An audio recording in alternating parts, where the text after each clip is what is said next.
hello. Are you as obsessed with Bridgerton as I am? Hello friends, and welcome back to another video. If you're new here, I'm Miley, and don't forget to subscribe and like this video if you want to see more videos like it. Without further ado, let's jump on into what we're doing today, which is extremely exciting and I can't wait to freaking talk about, so let's do it. Today, we are going to do a definitive review and ranking of the Bridgerton book series. So if you're like basically everyone else in the world who has a Netflix account, I'm sure you've seen the Bridgerton series that came out, was the Shonda Rhimes smash hit of quarantine, okay? And everyone was obsessed with it, including me. I freaking loved it. If you didn't love it, what are you doing watching this video? But you probably do if you are watching it. And you would agree that it's fantastic and addictive and wonderful and awesome. So after I binge watched the series in like 2 days, I learned that it was based on a book series. And if you know me at all, you know, what do I love but books, especially series. I love me a good long book series, okay? So before we jump into me talking about each book and then letting you know my definitive ranking, which make sure to stay tuned to the end because my number one choice is probably going to be very surprising. But before we do that, I want to talk about the genre that these books are in. It's not a genre that I am really familiar with. I don't read a lot of books in this genre at all. In fact, this is the first series that I've really jumped into the true romance novel genre.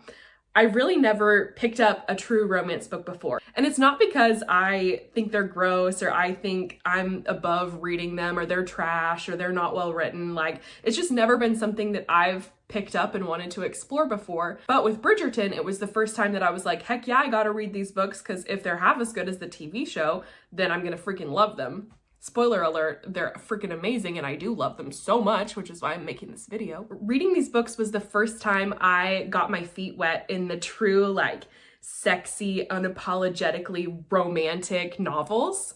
And honestly, I'm surprised that it took me this long because let me just tell you, there are 8 books in this series and I read them in like 2 weeks. I just devoured these books. One of them I read in 1 straight day because I couldn't put it down. They are so stinking amazing and I'm going to tell you all about them. First things first, if you happen to not be familiar with the series or just have watched the series but know nothing about the books are a little bit different. So let me just give you a general overview of what they're about. So it's about a really wealthy family in the 1800s in London, high society, all about the marriage market, all about matchmaking and women's job back then, which we will not get into that today, but was getting married and having children. So the widowed mother is at the head of this family. She takes care of all her kids. She had a love match with her husband and he died young from none other than a bee sting. Like, what the heck? But they were so in love that they had 8 children, which at that time in that society was like, what? You have 8 children? And they named their children alphabetically. So you've got Anthony, which I say Anthony, but some people say Anthony. They say Anthony in the show, I'm pretty sure, I think, if I'm remembering correctly. So that's how I'm gonna say it, but it could be Anthony or Anthony. Benedict, Colin, Daphne, Eloise, Francesca, Gregory, Hyacinth. So that's 8 kids. And each book is about a different kid's romance, eventual marriage, and happily ever after. So there are some differences between the book series and the Netflix show. So the Netflix show is a lot more intertwined storytelling. The books focus a lot more primarily on just the one story. So you've got whatever Bridgerton is the focus of that book, plus their love interest. And you get little tiny snippets of other characters in each of the books, but really you're just focused on one straight story plot. Instead of like in the Netflix show where it makes more sense because it's a TV show to have a bunch of different storylines going on at the same time. The books are not like that. They're much more straightforward. Another thing is the books don't explicitly focus on diversity like the show does, which I think it was such a fabulous addition to the show and I absolutely loved it. So there are some things just overall that I generally loved about reading this entire series. First of all, they're extremely quick to read, and not because they're written simply or understated, but because the storylines and the characters are just so compelling, you don't want to put your book down.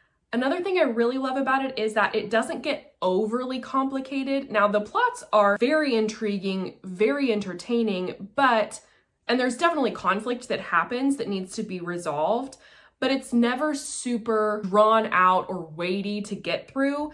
It's always gives you just enough drama that it sucks you in, but it wraps it up all very nicely and ties it with a nice pretty bow. You know how sometimes when you're reading a book, it just feels like you get so far dragged into the conflict and you're just like dying to get out by the end. It just seems to not wrap up very quickly. This book series keeps moving all the way through that. And so you never feel like you're stuck in a specific part of the plot details.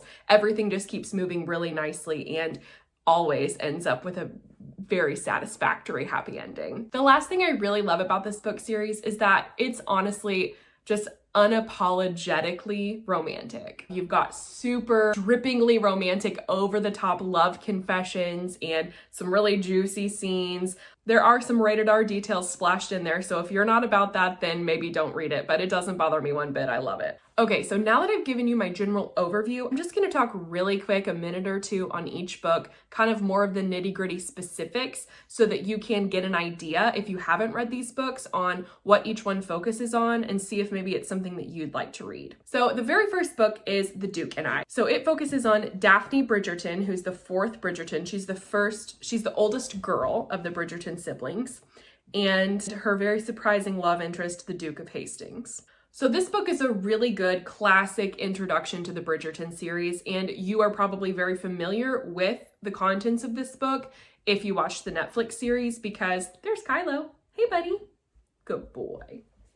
He's so cute. Look at him. Because this book is what the first season of the Netflix series is based on. So it's a classic. Trickery turns into actual real love. So you've got Daphne, who has the problem of being everyone's friend and being super well liked, but not being able to find a love match. And you've got the Duke of Hastings, who is the biggest catch of the season, and all the mothers are just like clawing at him to get his attention, to introduce him to their daughters, and he just can't get a minute alone because all these mothers are like vultures on him. Daphne and the Duke meet. They agree that they're going to trick everyone to think that they are courting, even though they aren't courting, so that it will give more attention to Daphne and hopefully get her more suitors, because men always want what they can't have, apparently. And it'll keep the mothers off of the Duke because he'll appear taken. So obviously, as we all watched play out in the Netflix series, the trickery turns into real love, and there's some complications. And honestly, this book I think is the book with the biggest couple conflict. They have some really interesting, a little bit questionable in terms of consent interactions, but it all gets wrapped up in a nice pretty bow at the end. They fall in love, they get married, they have kids, it all works out. So this one is, like I said, a really good introduction because it's a very fascinating story. You love the characters.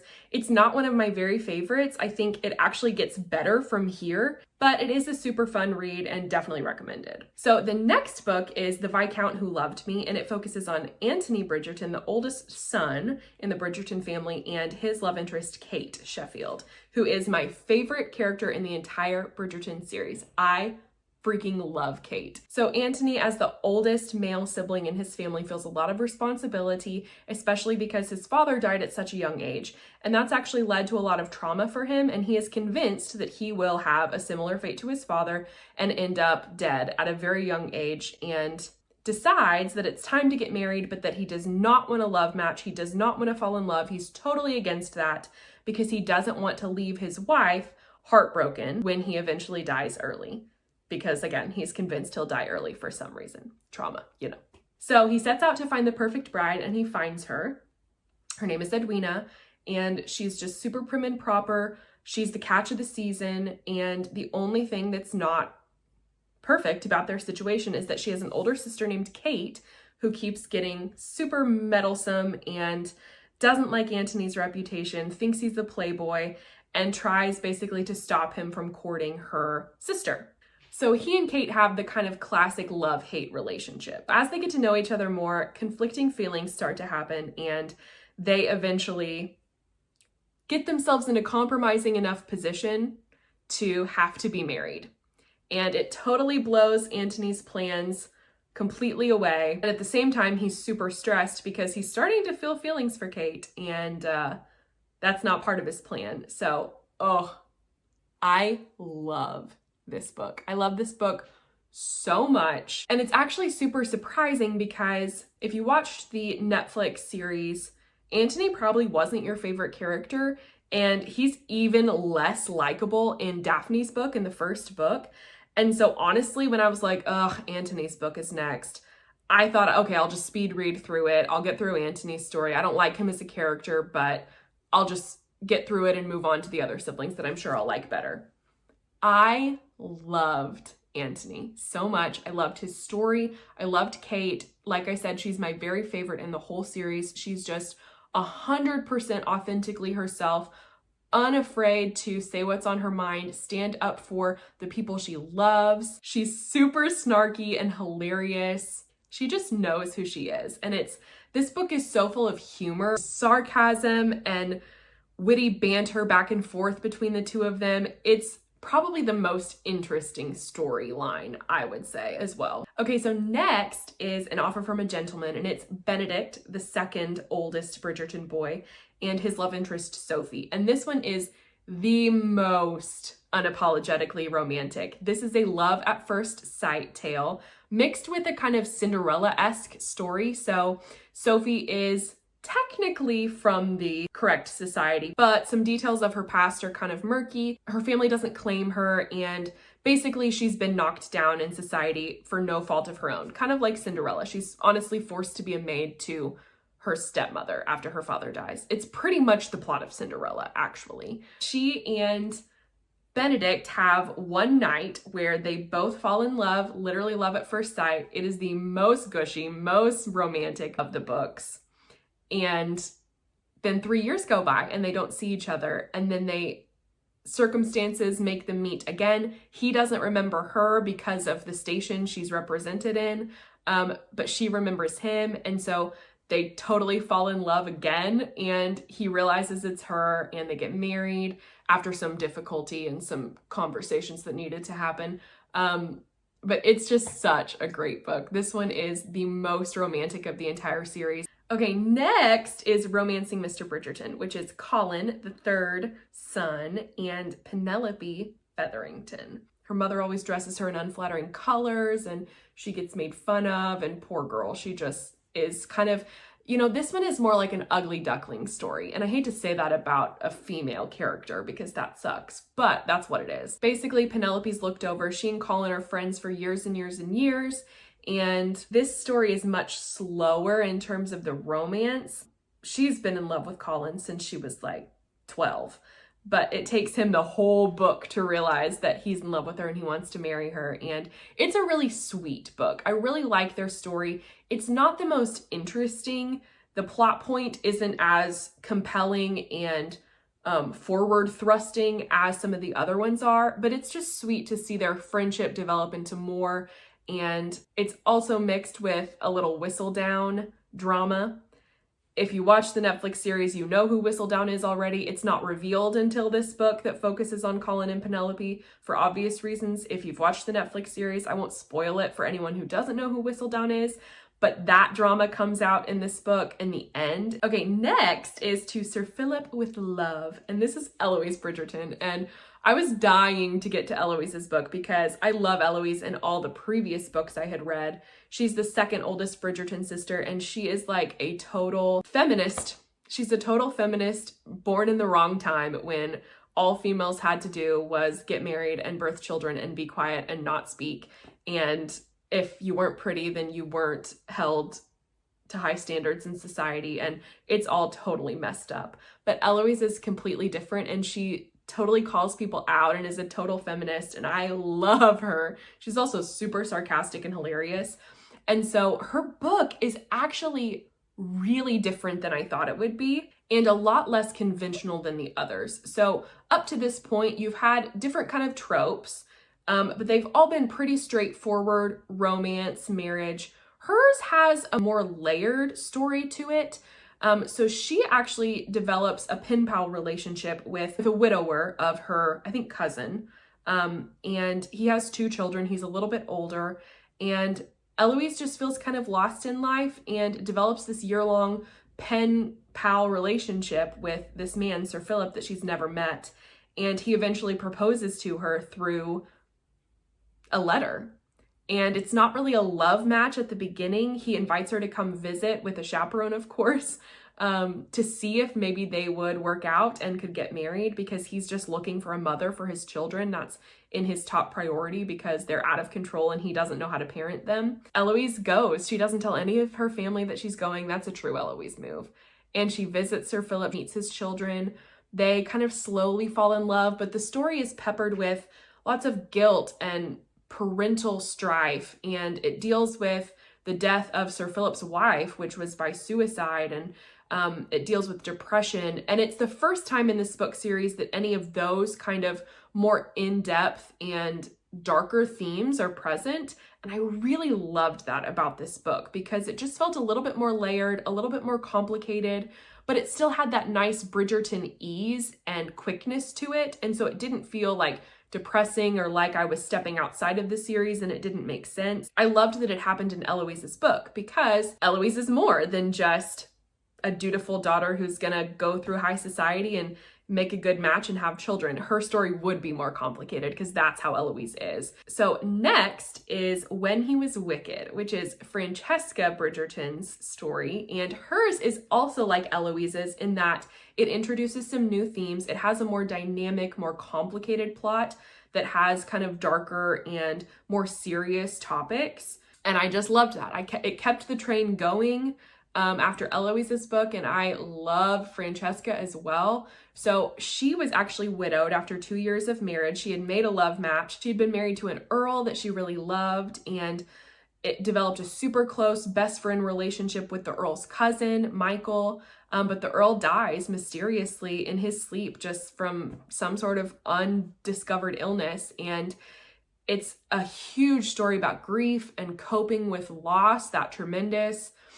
But at the same time, she gets closer to Michael through the grieving process over years and years at a time because he inherits the earldom. He comes back and he takes the place of his cousin, essentially, feels all this guilt and all these horrible feelings because he feels like he's taking his cousin's life, especially because all the years that his cousin was married to Francesca, he was secretly in love with her.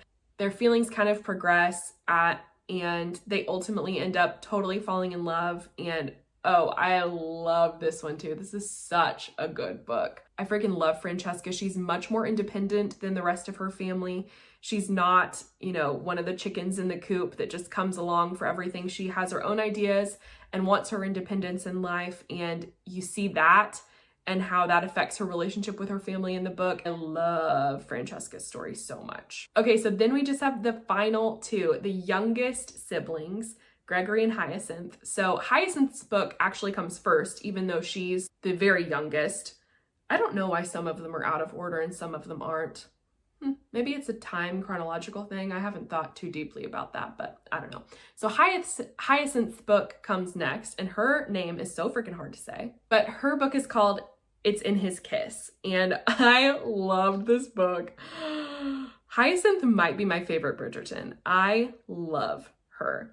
She is like Eloise on crack because she has these really feminist ideas, but she also is extremely difficult and has really high standards and is just super high maintenance.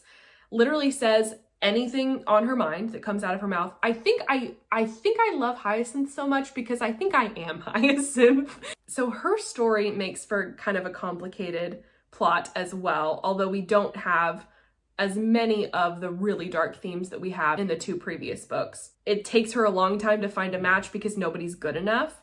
And ultimately, she ends up falling for this total playboy, Gareth St. Clair. They become really great friends at first and then realize their feelings for each other. And it's all intermingled with Gareth's family story and some hidden jewels and lots of family drama. It's really great. This is the first one that has a little bit of suspense, a tiny bit of mystery mixed in with the romance, and I really loved the kind of different angle that this book took. But I just love Hyacinth as a character. She's fantastic. Okay, so last but not least, we have On the Way to the Wedding, which is Gregory Bridgerton's book. He is the youngest Bridgerton son, the second youngest of all the Bridgerton siblings, but his book is last for some reason. And his is a little bit like Antony's in that he falls in love with the wrong girl. This almost reminds me of the plot of Shakespeare's Midsummer Night's Dream, because there's a lot of back and forth. He loves her, she loves him. There's about 4 or 5 characters that are totally intermingled, and you don't know who's going to end up with who until closer to the end. And then once you realize that Gregory actually loves Lucy, is his future wife's name, who is kind of the best friend of the woman he thought he fell in love with. Actually, Lucy was betrothed to another man, a match made by her uncle, who turns out not to be a great guy. So once the romance is established between Gregory and Lucy, which takes a long time and is probably the slowest book, but once they do fall in love, then a whole nother book basically begins, where there's this mystery and some family intrigue on Lucy's side that prevents Gregory from marrying her. There's some kidnapping, there's some shooting involved, there's some unmasking of really bad intentions that just makes the second half of the book really move along super fast and be very interesting plot-wise, but it does take you a second to get there. Okay, so now for the moment we've all been waiting for. I am going to give you my definitive ranking of all of the Bridgerton books.